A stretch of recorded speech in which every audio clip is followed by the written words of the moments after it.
So this is part 2 to um, my Your Emotions video. The video cut off because my phone can only hold so much. So I have to make a video, post it, delete it, and make another one. I can only fit so much. So this is part 2 to what I was trying to say is of what I was feeling. And I left off with feeling like I wanted to give my son up for adoption because I felt like I could not provide the the the right life for him.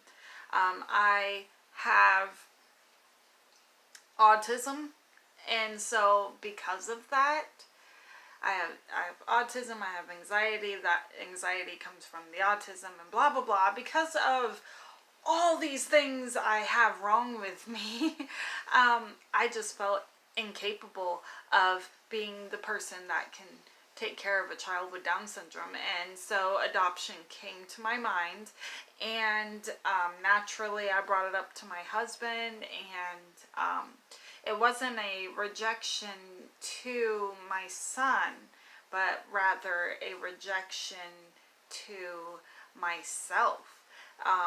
And what I mean by that is I felt like I could not do this. I felt like I am not good enough for him. Not he is not good enough for me, but rather I am not good enough for him. So that's another emotion I went through.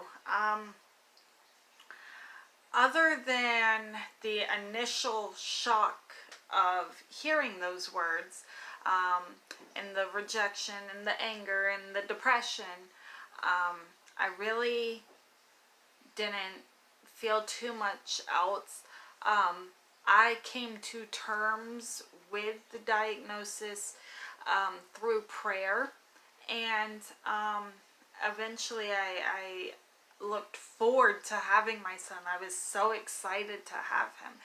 And now that today he is 2 months old, I am so happy to have him. And I'm so glad he's here, and he is doing amazing. He is reaching all his milestones, and his health seems on point.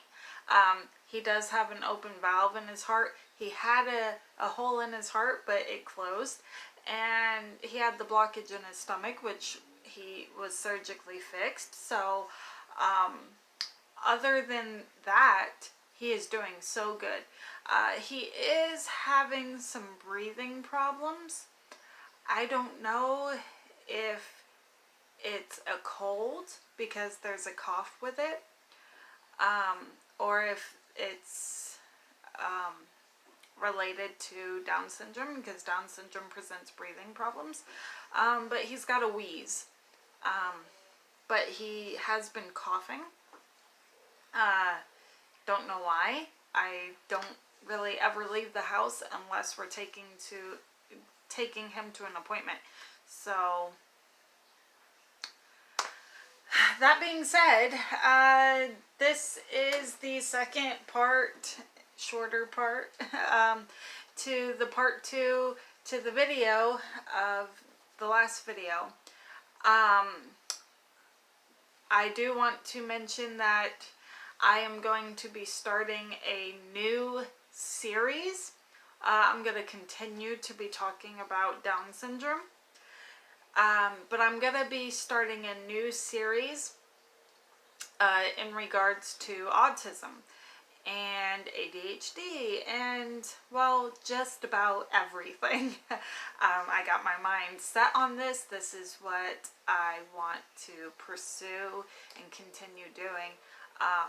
I want to discuss any issues that I am familiar with and that I know about. I will not be discussing anything I'm not familiar with. So providing suggestions of what to talk about probably isn't a good idea, because I want to talk about what I know. Like, I want to know what I'm talking about. I don't want to give information that I'm not familiar with. But at the same time, suggestions are helpful in the sense that because of my autism, this presents a steady focus on when I get involved in something like a certain topic. I end up becoming obsessed with that topic to the point where I,